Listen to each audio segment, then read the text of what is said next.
He was a 40-year-old volleyball coach with no football club.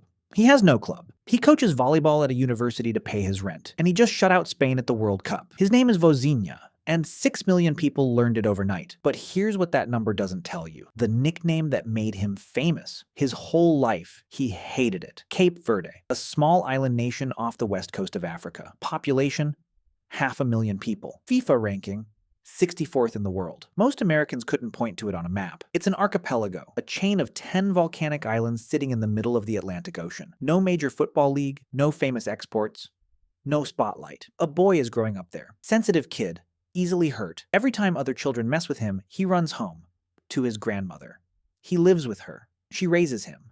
And the other kids notice.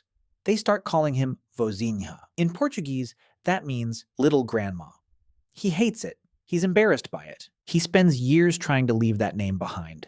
He gets serious about football, trains hard, dreams of playing in Europe, and for a while, he almost escapes it. But before we get there, you need to know why his father named him Josimar in the first place. 1986, Mexico, the World Cup. A Brazilian defender named Josimar comes out of nowhere. Nobody expected him to even be there.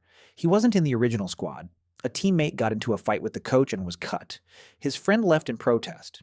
And Josimar, the backup, the afterthought, suddenly had a spot on the biggest stage in football. He scores 2 goals, makes the all-star team of the tournament. An unknown becomes a legend in Mexico. That story stuck with a man in Cape Verde. 40 years later, he named his son after that player, the boy who ran to his grandmother, the boy they called Little Grandma. His real name, Josimar. Now here's where it gets strange. When Josimar Vozinha moves to Angola to play club football, there's already a goalkeeper named Josimar on the team. He has 2 choices. Call himself Josimar II, which he refuses, or accept the name he spent his whole life running from. He thinks about it, and then he says, if everyone in Cape Verde knows me as Vozinha, then that's who I am. He puts it on the jersey, and right now you might think, okay, heartwarming story, underdog goalkeeper, feel-good moment. You'd be wrong, because the match against Spain almost didn't happen at all. Vozinha spent his career bouncing between countries most people can't find on a map. Moldova, Cyprus, Portugal, Angola, Slovakia. No big clubs, no Champions League, no fame. Just a goalkeeper doing the work, crossing borders, taking whatever contract came next. There were years where he wasn't sure he'd still be playing at 35, at 37, at 38. But he kept going. By 2026, he has no club at all. He's back home in Cape Verde, working as a volleyball coach at a university, showing up every day, teaching kids a completely different sport, still training on the side, alone, because the World Cup qualifying was still alive and he wasn't ready to quit. His employer later posts on social media, this year, for reasons completely beyond our control, our legendary Vozinha will be absent this summer. The reason?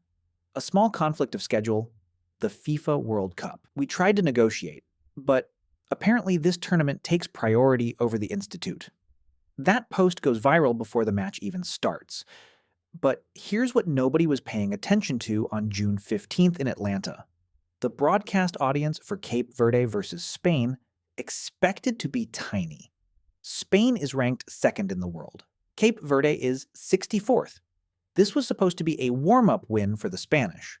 Brazil's sports channel, K's TV, had their commentators on air when someone checks Vozinha's Instagram during the pre-match show. 46,000 followers. A guy with 46,000 followers is about to face one of the best squads on earth. They go on air and say, let's get this man to 100,000 before the final whistle. The match kicks off. Spain attacks, and attacks, and attacks. Vozinha, the 40-year-old volleyball coach, the man with no club, the goalkeeper named Little Grandma, starts saving everything. Minute 18, save. Minute 34, save. Minute 51, save. Minute 67, save. Minute 78, the best one. A rocket from close range. Reaction. Pure instinct, save. 7 saves in total. Full time, 0-0. The final whistle blows. The Cape Verde players collapse on the pitch. And that's when Vozinha's phone starts vibrating and doesn't stop. Before the match, 46,000 followers. 1 hour after, 500,000. By midnight, 2 million. By morning, 6 million. FIFA names him man of the match. Pepe Reina, one of the greatest Spanish goalkeepers of all time, personally congratulates him. The story is running on every sports channel in the world: BBC, ESPN, Sky Sports, Globo, all of them. And the internet does what it always does. They dig into his story. They find out he's a volleyball coach. They find out he has no club. They find out his nickname means little grandma. They find out his dad named him after a Brazilian legend from 1986. And the entire world falls in love with him at the same time. But nobody stopped to ask the one question that actually matters.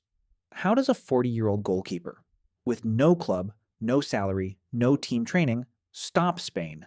Not luck, not miracle. There's a real answer. And it's the part of this story that nobody is talking about. Here's what the highlight reels don't show.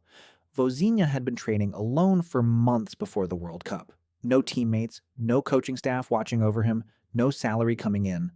Just a goalkeeper, a wall, and the decision to keep going when every rational reason said stop. He showed up every single day knowing he might not even make the final squad, knowing that if he did make it, he'd be facing teams with players worth hundreds of millions of dollars.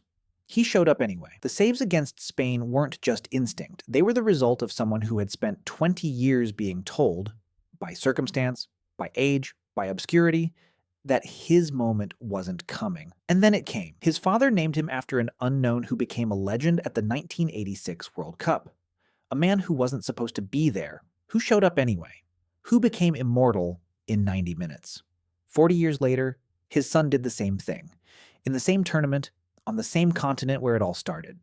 The nickname he hated as a kid. Tonight, 6 million people are saying it like it's the coolest name they've ever heard. Vozinha, little grandma, World Cup icon. If this story hit different, drop a comment with just one word: Vozinha. Let's see how many we get. And if you want more stories like this, people who weren't supposed to be there, who showed up anyway, subscribe. There are a lot more where this came from. See you in the next one.